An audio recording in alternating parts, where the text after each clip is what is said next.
El libro Isis sin velo y en general toda la literatura de Elena Petrona Blavatsky abunda en detalles acerca de los profundos problemas de la vida, de los profundos problemas espirituales de la vida. Una de las temáticas que más abundan y son examinadas en esta obra son aquellas que conciernen a la existencia, naturaleza y evolución del alma. Dijimos que la obra Isis sin velo adelanta cierta porción de la doctrina esotérica y conviene aclarar un tanto ahora este asunto. Isis sin velo fue el primer libro de teosofía o de lo que llamaríamos teosofía moderna. La Sociedad Teosófica fue fundada en 1875 y se dedicaba, de acuerdo con sus objetivos, a estudiar manuscritos, escrituras sagradas y en diversas fuentes antiguas y modernas acerca de los problemas de la vida, del espíritu, de la evolución, etc. Todo eso se refleja en el primer libro que escribe la señora Blavatsky para uso de los estudiantes que componían la Sociedad Teosófica. Algunas de estas ideas contenidas en Isis sin velo son en tal sentido revolucionarias en cuanto a la cultura, a la teología, a la ciencia de la época, que más que aclarar todos los detalles de cada cuestión, más que aclarar cada detalle, se sugiere o se adelanta la posible solución. Así es en relación con la constitución interna, psíquica y espiritual del hombre. Se dan en Isis sin velo muchas sugerencias, pero la respuesta final de la enseñanza teosófica la vamos a encontrar en la doctrina secreta, donde se presenta al hombre como constituido de 7 niveles, elementos, principios o almas. Pero si aún ustedes quieren una exposición más simple, más condensada que la que se encuentra en la doctrina secreta, me permito sugerirles que lean el libro La clave de la teosofía. 2 años antes de fallecer la señora Blavatsky, ella quedó muy preocupada por la extensión y profundidad del libro La doctrina secreta y cómo exigía tiempo y cierta disposición intelectual para encontrar en esos volúmenes los asuntos que ella trata. De modo que, en un esfuerzo, puesto que su salud era muy deficiente, escribió el último de sus libros, La clave de la teosofía, y como un homenaje a Platón, a su filósofo admirado, ella escribió esta obra en preguntas y sus respuestas, es decir, en forma de diálogo. Un teósofo dialoga con un profano, quien le va presentando preguntas, problemas y discusiones acerca de los asuntos que se estudian en teosofía y de las doctrinas teosóficas, y en ese diálogo se van aclarando los distintos aspectos de la enseñanza. Respecto al alma, diremos que desde la más remota antigüedad,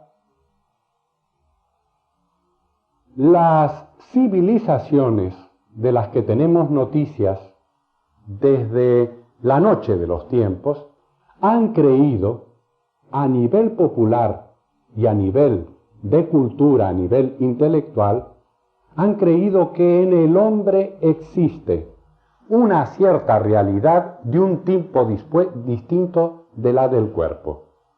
Es decir, que el hombre era un compuesto de su cuerpo físico, el que sentimos, el que experimentamos, el que conocemos, el que cae bajo la disección del bisturí, y otra realidad que engloba ciertas operaciones psíquicas, intelectuales, volitivas, y a esa otra entidad que coexiste, que cohabita con el cuerpo físico, se le dio a lo largo de la historia distintos nombres.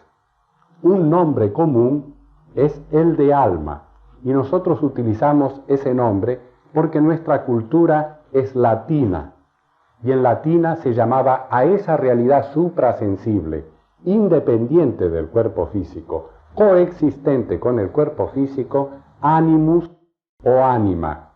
De ahí viene nuestro español alma. Esta entidad, esta realidad de carácter psíquico, tuvo otros nombres en las distintas épocas de la historia y en los distintos lugares. Los pensadores o el folclore popular calificó a ese principio suprasensible que llamamos alma, que entendemos por alma, lo calificó como un principio con cierto denominador común. Era una realidad etérea, aérea, ígnea, un soplo, una vitalidad. Se distinguía en todo caso el alma del cuerpo por su carácter etéreo y por su carácter diferente al principio físico o al cuerpo físico. Los historiadores de la cultura humana, especialmente aquellos que son de filosofía materialista, tienen un modo de ver el progreso de la civilización, un modo que la teosofía no comparte de ninguna manera. Ese modo es: la evolución es un hecho.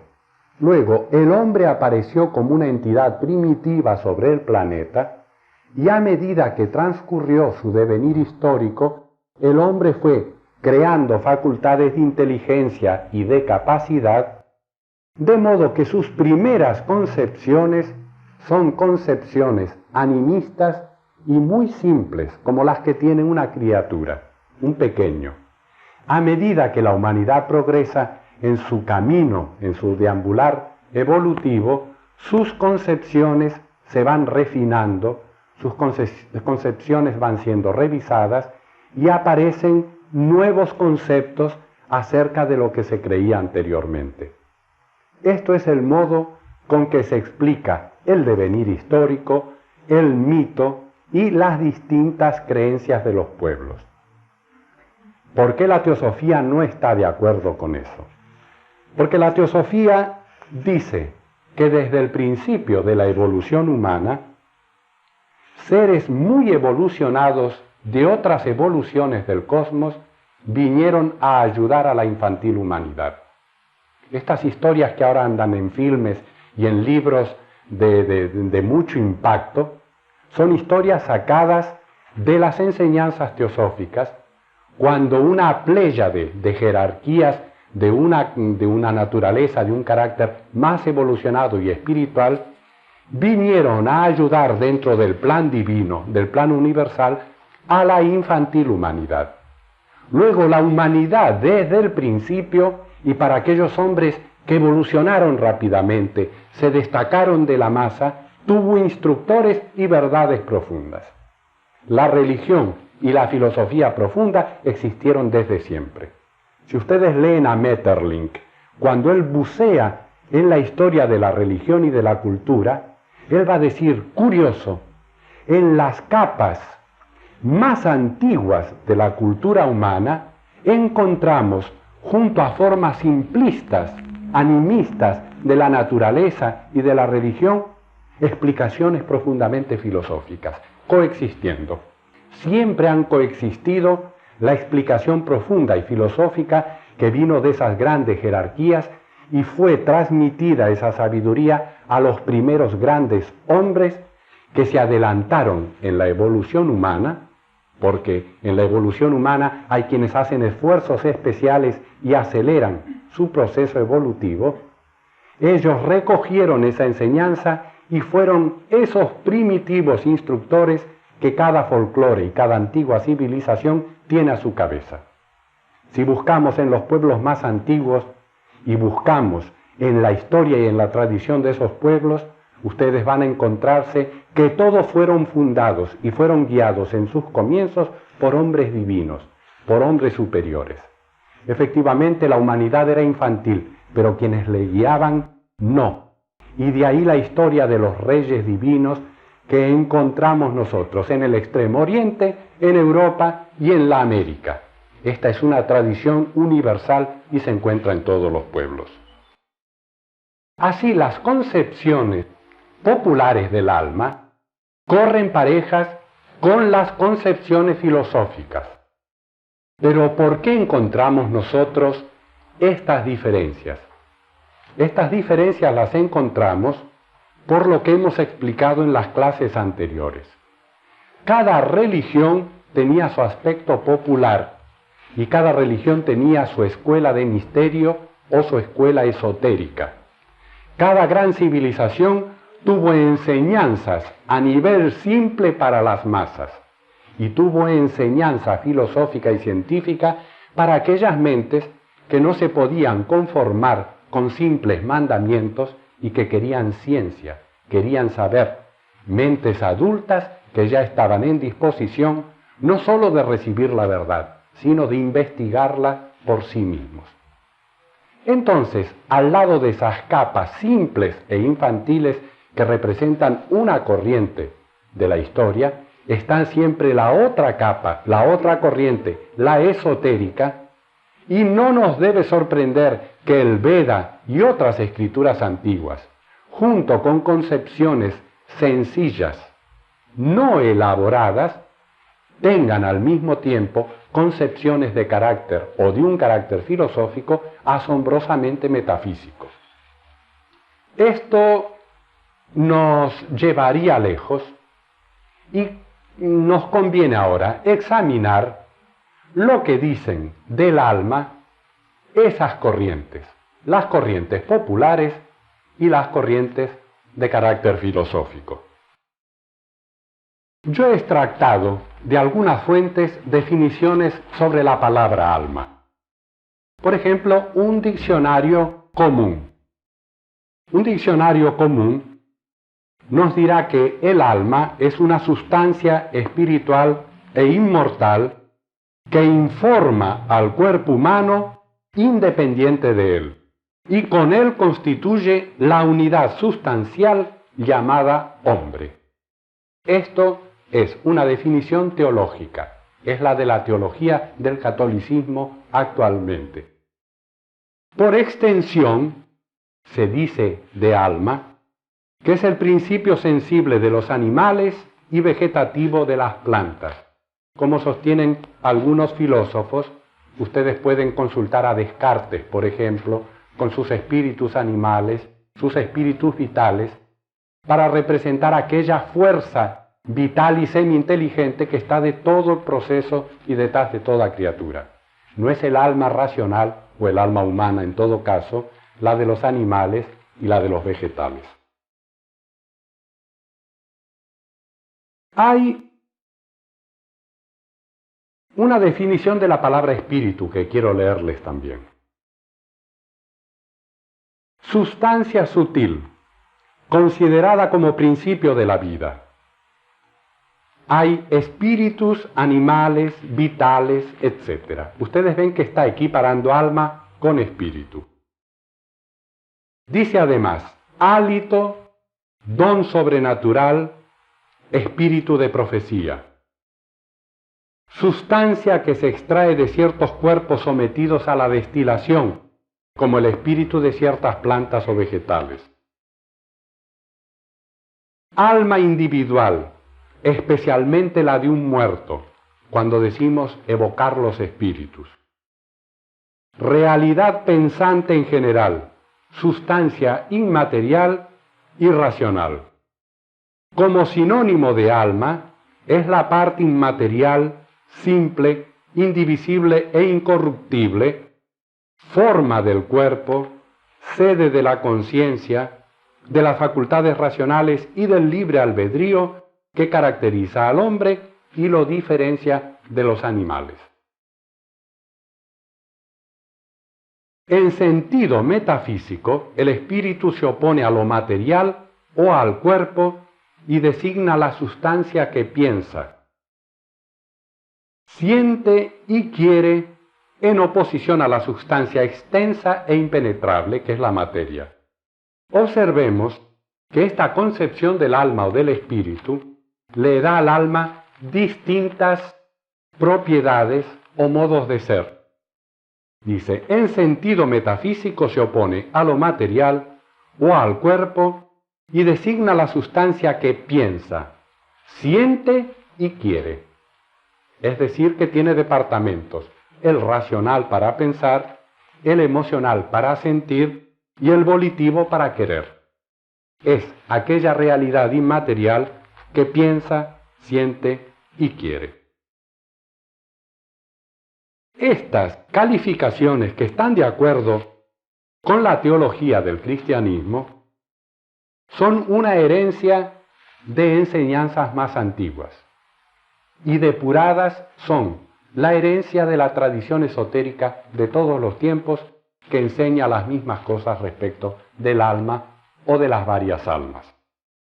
Si al querer, si al pensar, si al sentir los calificamos como departamentos del alma, vamos a ver que cada uno de ellos es una esfera propia de actividad, que inclusive a veces el pensar y el querer se oponen, como cuando quiero algo que no debo y la mente más racional me dice eso no lo debes hacer, pero el alma emocional me dice quiero conseguir eso.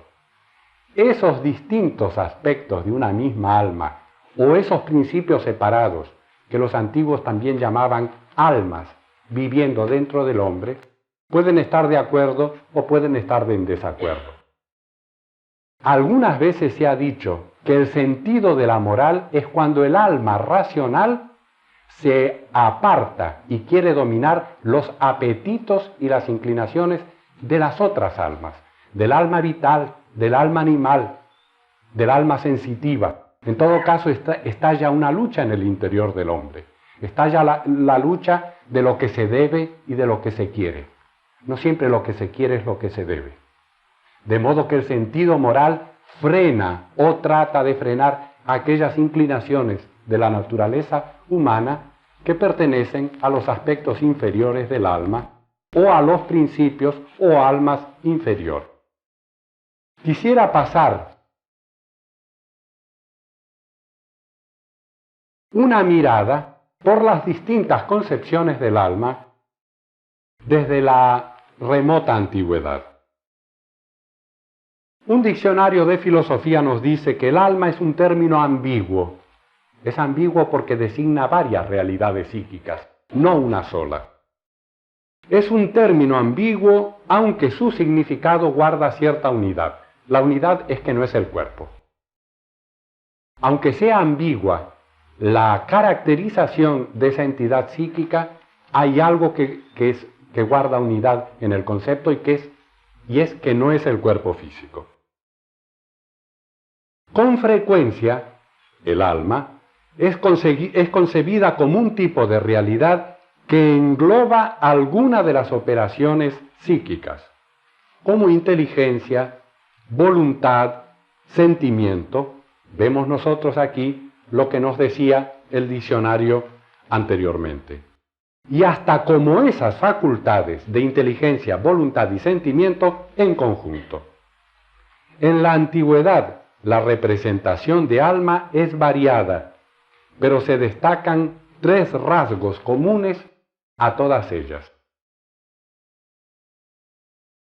Una primera representación considera o concibe al alma como un soplo, como un aliento, como un hálito equivalente a la respiración. Cuando falta tal aliento, el hombre muere. Por eso decimos exhaló el último suspiro, lanzó su último aliento. Otra concepción es del alma como fuego. A la muerte, ese fuego, que es el calor vital, se apaga. El cuerpo se enfría y entra en disgregación. Ese fuego interior, ese soplo vital ígneo, es el principio de vida del cuerpo físico. Cuando el calor abandona el cuerpo, sobreviene la muerte. cuando el alma, el principio vital, se va. Otra concepción del alma es como una sombra, como un fantasma, presentida o principalmente vista durante el sueño y aún en vigilia. Esta es una concepción muy generalizada del alma como un doble o fantasma del cuerpo físico. Puede proyectarse lejos del cuerpo físico, puede visitarnos en el sueño, el alma de alguien que vive muy distante, pero también después de la muerte, el folclore de todas partes del mundo, y no solamente el testimonio de hombres muy simples, sino de hombres muy inteligentes, muy capaces, asegura que lo que supervive a la muerte del cuerpo puede materializarse y puede aparecerse en determinadas circunstancias a los que aún continuamos viviendo dentro del cuerpo físico. No necesito abundar en detalles. Releía hace 2 semanas que he estado releyendo la obra completa de Shakespeare, tanto como para descansar un poco la mente, y los fantasmas o los dobles en la obra de Shakespeare son muy comunes y juegan un rol muy especial. Así pues, concebida como soplo o aliento, o como fuego vital, o como una sombra, el alma ha perdurado, o el concepto de alma ha perdurado a nivel popular en el folclore, en la tradición de los pueblos. Vamos a ver luego cómo los principios inferiores representan a cada una de esas almas y la moderna teosofía puede explicar a cada una de esas concepciones populares. La idea de alma como aliento, hálito, exhalación, soplo, es la más común en los pueblos. Los hebreos llamaron a ese alma nefesh, los árabes nefs, los hindúes prana, los griegos pneuma y los latinos animus y anima, para no citar las denominaciones de otros pueblos menos conocidos. El nefesh hebreo es el alma vital que informa al cuerpo, pero no es, como veremos más adelante, el alma racional. Nefesh es la palabra hebreo, lo he explicado otras veces aquí en Rosario, es la palabra hebrea correspondiente al soplo que el Creador pone o sopla por las narices del Adán de tierra para infundirle vida. El hombre hecho del polvo de la tierra es inerte, entonces se le da un ánima viviente, se le sopla y ese soplo, esa vitalidad, ese aliento es en hebreo la palabra nefesh. La palabra nefesh se usa en la versión hebrea del Antiguo Testamento para denominar también la sangre y la vitalidad en general. No es el hombre racional, no es el alma pensante, no es el alma espiritual. Compartimos esta vitalidad con los animales y con el resto de la naturaleza. El mismo concepto es el nefs árabe, el prana de los hindúes, palabra muy conocida ahora con las prácticas de gimnasia y de meditación yogi. La palabra prana ha tomado carta de ciudadanía en Occidente. Está compuesta de una raíz, pran, y de un sufijo, a, que hacen la palabra prana. En todo caso, la raíz pran significa aquella naturaleza que empuja hacia adelante. Es un retrato de la vitalidad porque la vitalidad nos fuerza a hacer, posibilita las cosas. Y prana es aquella entidad o aquella divinidad que permite que las cosas vayan adelante. Los griegos llamaron pneuma. La palabra tan común neumático viene del neuma griego. El neuma es un soplo, un viento, un aliento. Es lo que da vitalidad al cuerpo humano. Y así en cada una de las otras civilizaciones, tenemos para esa entidad como soplo, como aliento, la palabra correspondiente. Continúa el diccionario de filosofía diciendo: a veces se distingue entre el alma como principio de vida y el alma como doble fantasmal. Así sucedía entre los egipcios y se denomina Kra al principio de vida y Kraman al principio o doble fantasmal.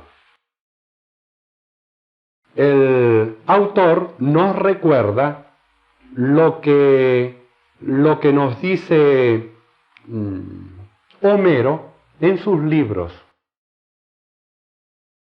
sobre Timos y Psique. Homero emplea para el doble fantasmal la palabra timos y para el alma como aliento de vida la palabra psique. Pero Homero es el autor único que emplea la palabra psique como aliento de vida. Los filósofos en Grecia empleaban la palabra psique para hablar del alma humana, del alma pensante, de lo que el hombre es como un ser pensante.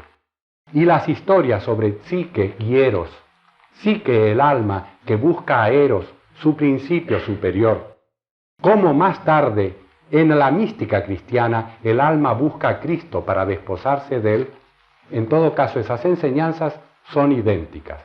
Aquí ya no es el principio de vida, sino el alma inteligente que, habiendo visto la vaciedad del mundo, busca unirse a su principio superior, al Cristo interno, hacer ese desposorio de que nos hablan algunos poetas católicos con tanta belleza.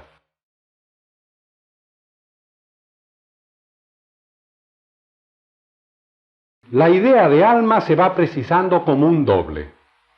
Las especulaciones filosóficas acerca del alma se reúnen en torno a la idea de fantasma, que puede salir y alejarse del viviente o aparecerse en sueños, inclusive durante la vida.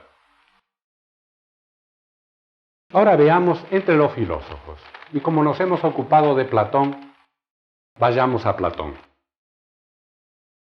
Para Platón, el alma es una realidad desterrada. Esta idea del alma como una realidad desterrada es anterior a Platón. Platón la toma de la tradición iniciática, puesto que él era un iniciado. Se comenzó a creer, dice el articulista, se comenzó a creer que hay en cada hombre una realidad de orden divino, la cual ha preexistido al cuerpo y perdurará tras la muerte y corrupción del cuerpo. Esta es la idea iniciática de la teosofía de todos los tiempos, de que el alma ha preexistido, preexiste al cuerpo, que el alma no tiene principio ni fin, aunque haga aparición y desaparición de la escena. Una de las diferencias entre la filosofía platónica, la neoplatónica y la teología cristiana, que al cabo de 4 o 5 años va precisando su propia doctrina, es sobre la preexistencia del alma. La teología cristiana finalmente llega a la conclusión que cada alma no existe desde el principio, es creada especialmente por la divinidad cada vez que se engendra un cuerpo. Y a partir de ese momento sí ya existe para toda la eternidad, pero no existía antes. Mientras que la tradición esotérica de todos los tiempos dice que ese alma existía de antes, vivió en su propio mundo divino y por medio de revoluciones, por medio de una evolución a través de las esferas de la materia cada vez más densa, cae, es esa la caída del alma de que nos hablará Platón, cae en la esfera terrestre y ocupa un cuerpo físico, olvida su origen divino, el cuerpo físico y la materia física la atraen, la obnubilan, la ciegan. Los sentidos hacen que el alma mire hacia afuera y finalmente termine olvidando su propia naturaleza, olvidando su propia divinidad. Entonces se cumple lo que los filósofos del yoga llaman, como decíamos anoche, la evolución hacia afuera. La conciencia sale del centro y va a la periferia, se descentra. Mientras que, cuando una vez que se ha cumplido toda la evolución exterior, cuando se ha probado el mundo y cuando se ha conquistado el mundo, cuando el mundo tuvo todas las enseñanzas que nos tenía que dar, el alma filosóficamente vuelve hacia adentro, porque entonces se busca la verdad. Y la verdad, como lo decimos muchas veces, no está en determinado lugar exterior al hombre, sino en esa reflexión profunda, en esa meditación profunda que el alma hace en su propio interior y que, como leíamos la semana pasada en el diálogo de Platón, es un entrar en sí mismo y contemplar las ideas arquetípicas que existen en la mente universal desde el principio de los tiempos. De modo pues que dejo señalado que entre la teología de los antiguos y la del cristianismo respecto al alma no hay diferencias en relación con la naturaleza psíquica del alma como un englobe de la totalidad de las actividades psíquicas. En lo que hay diferencia es sobre esa naturaleza. Si alguna vez no existió y es creada de la nada en determinado momento o preexiste desde siempre. Diré de paso que la filosofía esotérica en todos los tiempos niega la nada como una imposibilidad filosófica. Es inútil referirnos a ella. Lo que existe es el plenum universal, lo absoluto, el todo, la eterna realidad. De ahí, de ese manantial riquísimo, superabundante, surgen las cosas y a él vuelven para reasumirse en esa unidad. Pero cuando aparecen, no aparecen de la nada. Es la doctrina de la emanación distinta de la doctrina de la creación de la nada. Representantes de esta tendencia son el orfismo, Pitágoras y Empédocles. El alma puede, pues, entrar en el cuerpo y salir de él sin identificarse con el cuerpo, como hará el yogi, como hará el gran iniciado, que se ha reconocido a sí mismo como un alma independiente del cuerpo. Entonces utiliza el cuerpo, ya no es más utilizada por el cuerpo. Hay una ciencia para reconocerse a sí mismo como alma, como ser independiente y ver que se está expresando o utilizando un cuerpo, pero que en realidad no se es el cuerpo.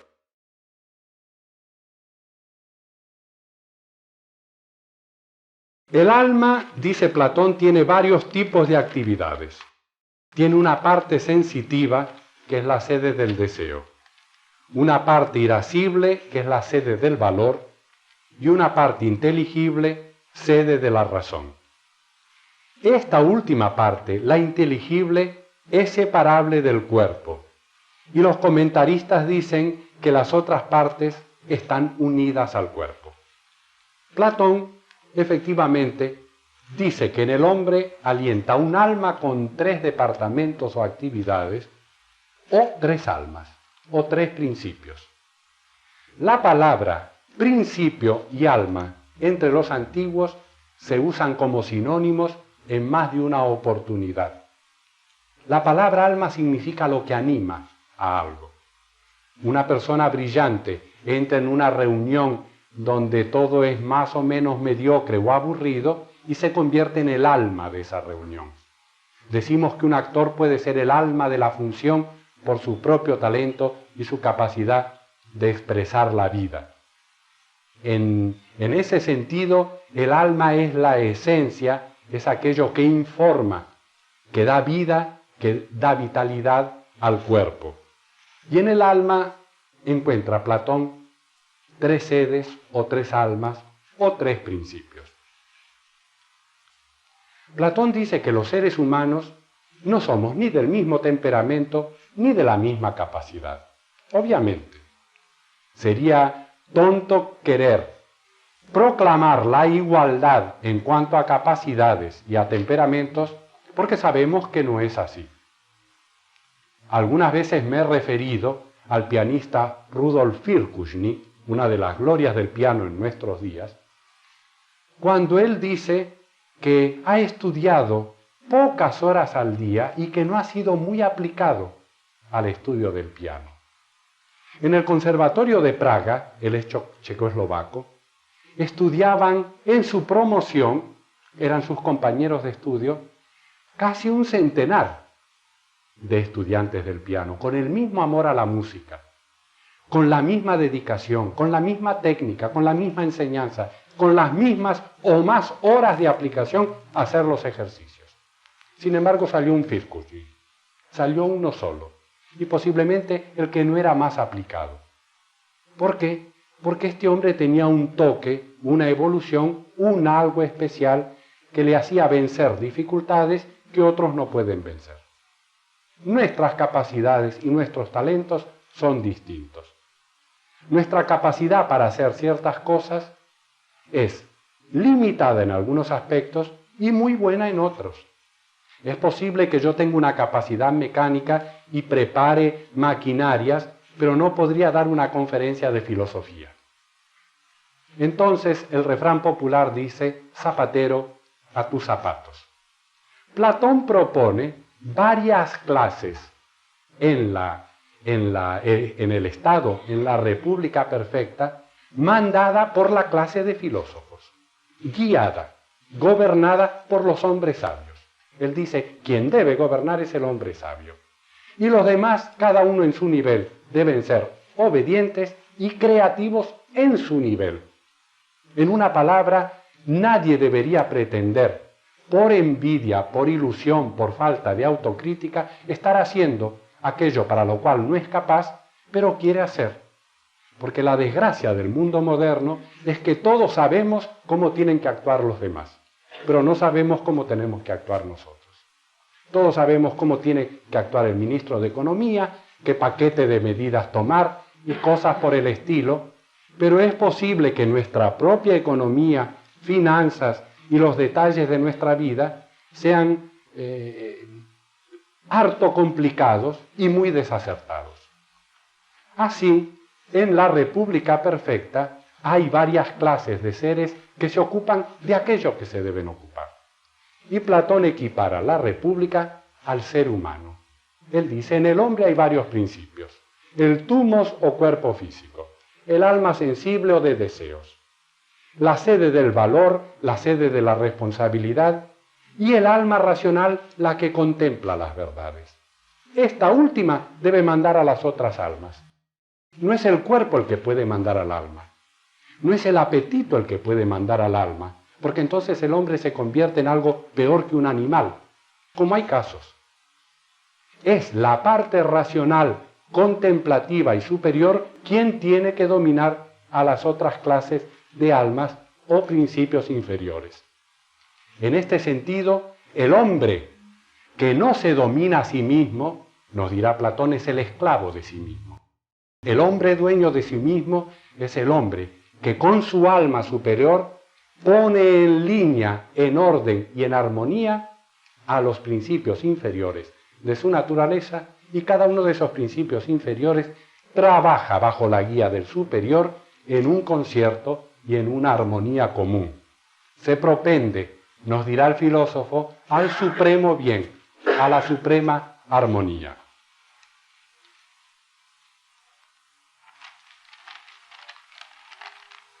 Por eso dice, las partes inferiores deben subordinarse a las superiores, al alma como razón, que debe conducir y guiar al alma como valor y como apetito.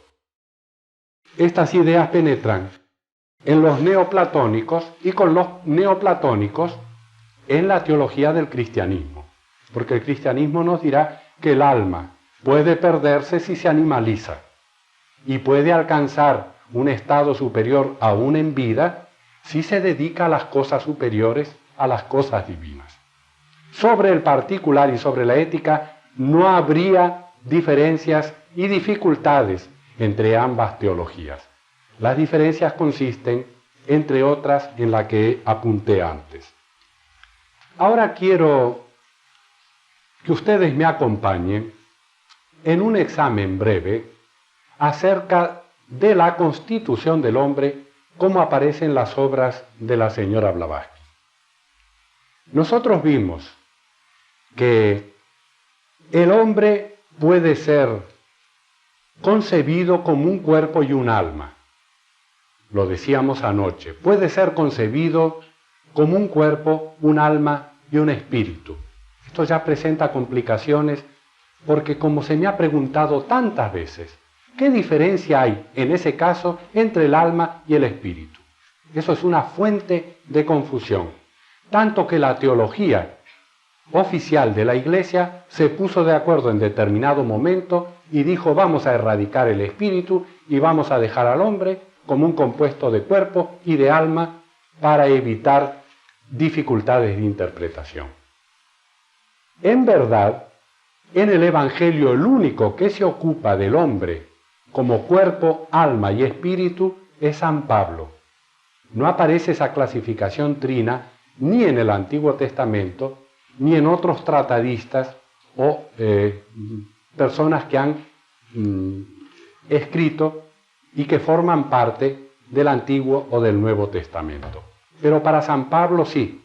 San Pablo dice en Tesalonicenses con mucha claridad: prepárate con el conjunto de tu ser, con tu cuerpo, con tu alma y con tu espíritu para recibir al Señor Jesucristo.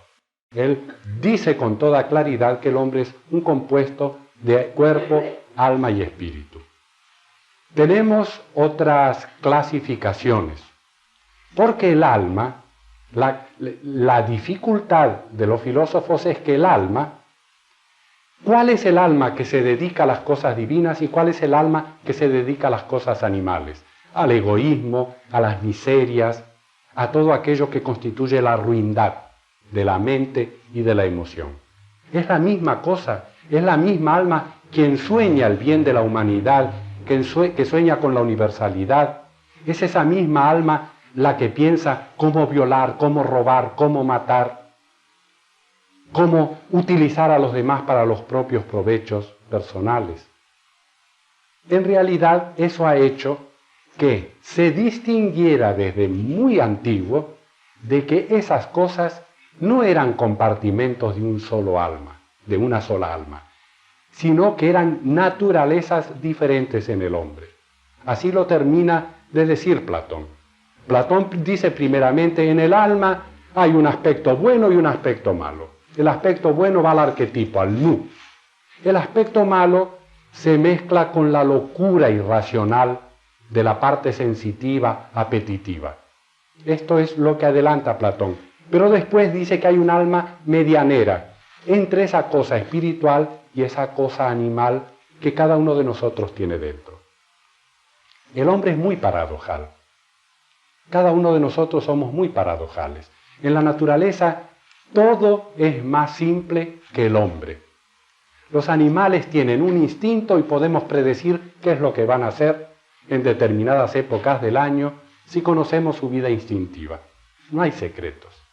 Los ángeles son divinos, no tienen pasiones, no tienen deseos, concupiscencia, no tienen apetitos que los hagan seres con lucha, con problemas. Pero el hombre no, el hombre es paradojal, es un ser de luz y de sombra, es un ser en que se alberga lo bueno y lo malo, es un ser capaz del más acendrado altruismo y del más miserable egoísmo. El hombre es el conjunto de todas esas cosas. Para el saber teosófico, para la filosofía esotérica, el hombre es el conjunto de los principios o propiedades o elementos esenciales de la naturaleza manifestada.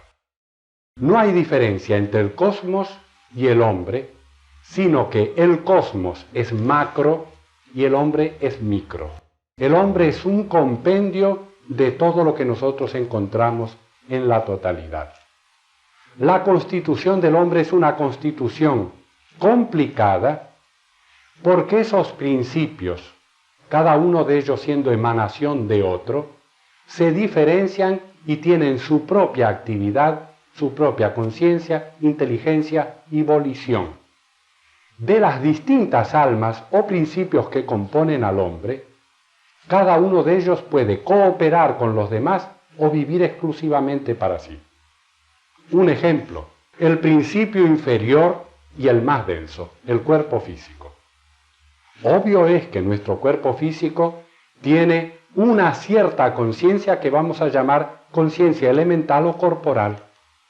El cuerpo físico tiene un instinto vital, un instinto oscuro, una especie de inteligencia oscura que le sirve para subsistir, que le sirve para su propia existencia. De modo pues que el cuerpo físico, si en esa conciencia instintiva y oscura, pero poderosa, es dejado en esa corriente, él nos va a arrastrar a nosotros, y nos arrastra, a cosas que la conciencia inteligente no quiere. Obviamente, en determinados momentos de nuestra evolución estalla una lucha entre esa conciencia rudimentaria, pero poderosa, que es la que permite al conjunto que llamamos cuerpo físico subsistir, y la conciencia espiritual que somos. El cuerpo físico quiere tener ciertos goces, pero esos goces derivan en una miseria del alma. Entonces el alma no quiere ser arrastrada en esos goces. El alma racional es un principio cuya inteligencia es autoconsciente. El cuerpo físico no tiene nada como autoconciencia, tiene una oscura inteligencia, un oscuro estado de conciencia que sirve para su preservación y gozo. Hay gozos del cuerpo físico que el alma desaprueba. El cuerpo físico, por otro lado, no gusta del yugo del alma. Como un caballo en estado cerril, no gusta que el domador suba sobre él y lo dome. Cada vez que nosotros tenemos que extraer del cuerpo físico, por disciplina, por higiene, por principios, algunas de sus cosas, debemos luchar con la resistencia de esa oscura conciencia que forma el cuerpo físico. Constituimos, pues, o constituye al hombre 7 de esos principios. Y esos 7 principios se estudian en las obras de Blavatsky con sus nominaciones sánscritas. No vamos tanto a explicar el significado de cada palabra, porque se hace con cierta frecuencia en los estudios, acá en este hogar. Lo que nos interesa a nosotros es saber que el hombre tiene principios intelectuales, principios animales y un alma que está como una república entre dos bandos, está entre esos principios intelectuales, espirituales y entre esos principios animales. Nos dirá la doctrina secreta que para constituir al hombre, para que el hombre, lo que llamamos hombre, quede constituido, en la naturaleza, 3 grandes corrientes de evolución cooperan. Una corriente es la evolución espiritual, nos da los principios más elevados de nuestra naturaleza. Otra corriente es la evolución psicovital, la evolución corpórea, la evolución de la forma material. Nos da los principios inferiores. Una tercera corriente es la corriente intelectual, nos da la autoconciencia. Quizás ustedes digan, ¿cómo? Y Atma Buddhi, los principios espirituales, no tienen autoconciencia, solamente manas es el principio consciente en nosotros. Efectivamente, en el ser humano, el principio autoconsciente y responsable de sus acciones es lo que llaman manas los hindúes, la mente, el pensador. Esos principios superiores no son un individuo, son estados de conciencia impersonales y universales. No hay en esos estados de conciencia algo que golpee en la mesa y diga yo, para mí, individuo, cosa separada. La separatividad, la conciencia del sí mismo y por tanto la conciencia de yo soy yo y ustedes son ustedes y lo demás es lo demás, aparece con este principio que es el principio de la inteligencia discriminativa, aquello que se percata de sí mismo y se percata de los demás. Cuando un hombre en éxtasis onnubila, deja con tranquilidad a manas, deja con tranquilidad al principio mental y traspasa su conciencia a los planos superiores, Él no es más ya un individuo en el sentido de común de la palabra. Y si no, lean a los místicos de todas las épocas y de todas las religiones.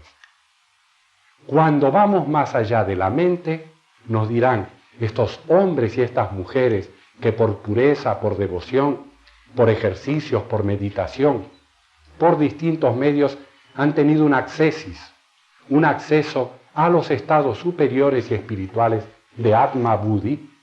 Ellos nos dirán que la conciencia se torna universal y que uno participa de todas las cosas y que lo que se llama autoconciencia o sentido del yo participa, es una urdimbre con toda la vida del universo.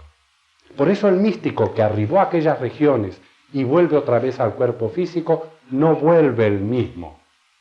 Y en la historia de las religiones y esoterismo se le llama alguien que nació de nuevo.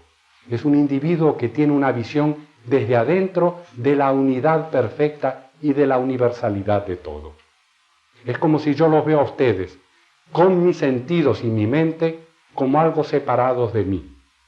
Pero en Atma Buddhi, en el alma espiritual y en los principios superiores, hay una realidad que comprende a todo.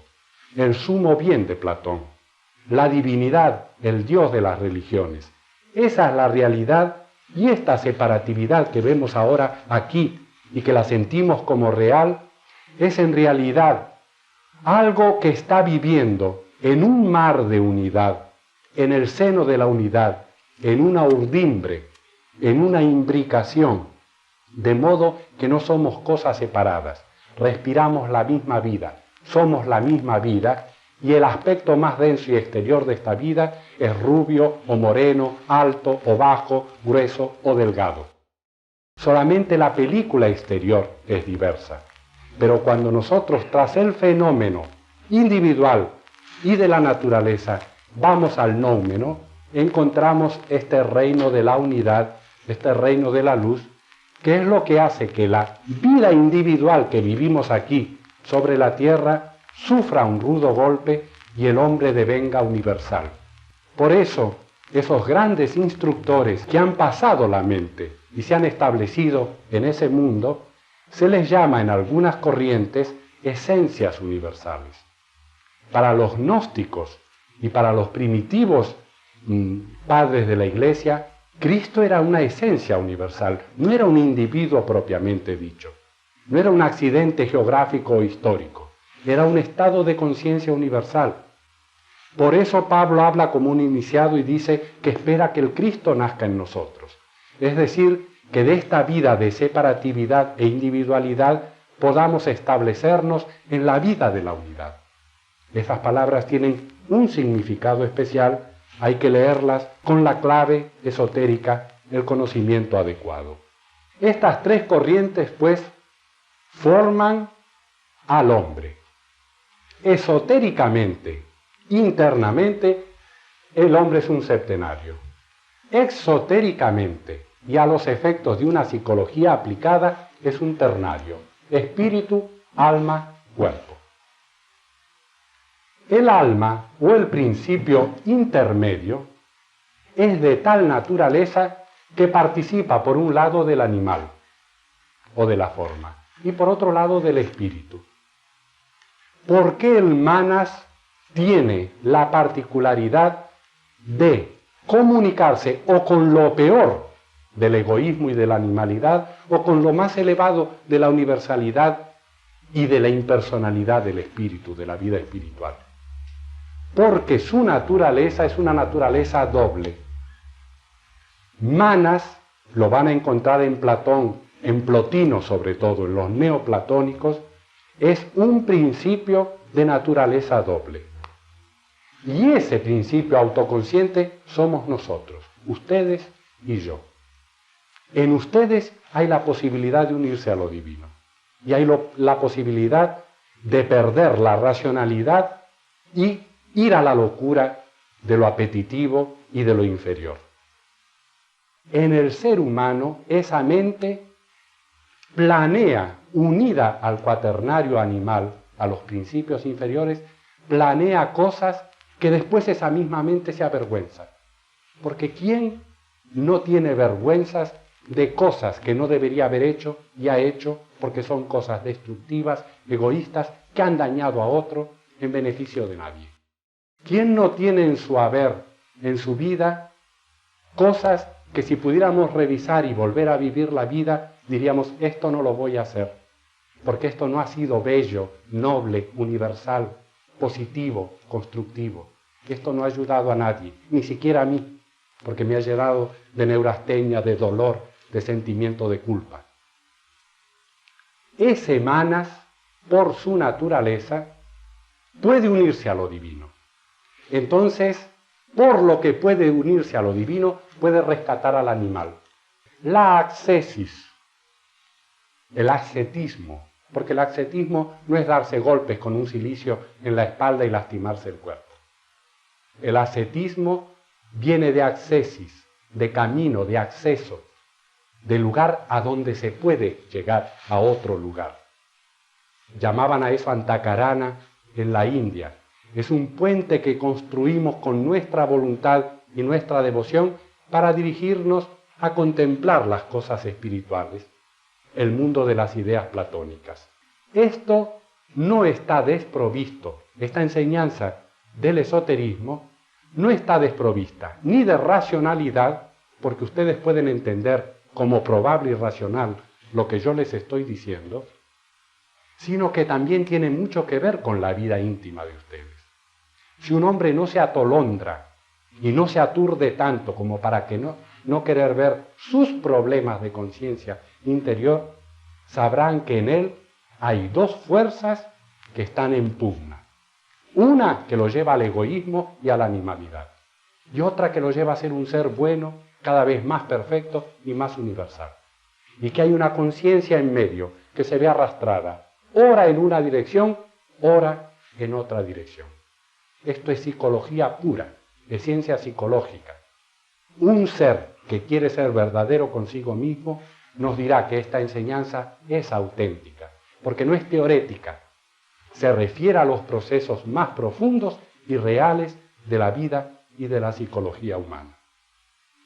De manera, pues, que podemos decir que el hombre tiene varios principios o varias almas. Las almas que se aparecen, después de la muerte, pueden ser el alma cámica o el linga sharira. Ellos tienen una construcción etérea que el clarividente ve como muy parecida a la del cuerpo físico, y ciertos procesos magnéticos pueden precipitar una materialización de esos principios inferiores. Entonces alguien nos dirá, y mucha gente nos lo dice, he visto al fantasma, he visto al doble. El alma apetitiva es kama, es el animal en nosotros, es aquello que quiere. Un niño ve caramelos y llora y patalea en el suelo y quiere. Es un puro estado de querer. Es inútil hablarle, racionalizar, te harán daño, te va a hacer doler el estómago, etc. Hay un puro estado de adherencia y de querer. Es instintivo. Eso está en el principio cámico. Prana es ese fuego o esa energía o hálito de que nos hablan los folclores populares. Todos estos principios son los principios inferiores que de uno u otro modo han sido retratados en la tradición popular. Manas doble es psique y nu. Manas, el principio intelectual, es doble. No voy a volver a contar la historia de Psique y Eros, pero Psique es hija de un dios y de una mujer mortal.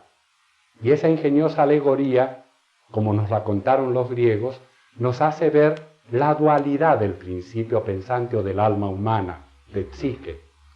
Psique puede unirse a los dioses y se desposa con Eros, con un ser divino, con el Dios universal. Pero ella no está preparada para contemplar a Eros, por eso el matrimonio se hace en la oscuridad de la noche. Y cuando enciende una luz con la prohibición de su esposo para verlo, él desaparece. Y entonces empiezan las pruebas de Psique, que tiene que buscar descender al Hades, tiene que ascender a la región superior buscando aquel principio superior a la que quiere, por puro amor, por un estado de amor, unirse nuevamente. Las pruebas que pasa Psique hace que Zeus, el señor de todos los principios universales, una finalmente en matrimonio a la pareja y limpiando la escoria terrenal de Psique, hace que de Psique quede solamente lo divino, lo espiritual y pueda convivir con los dioses. Ella se gana el derecho de convivir con los dioses. Como por nuestros actos podemos tener una mente que conviva con lo divino o no. Esto es privativo de cada ser humano. El ser humano puede vivir sumergido en la materialidad y en las cosas sin valor, o puede despertar aquel aspecto superior de su conciencia que lo eleve.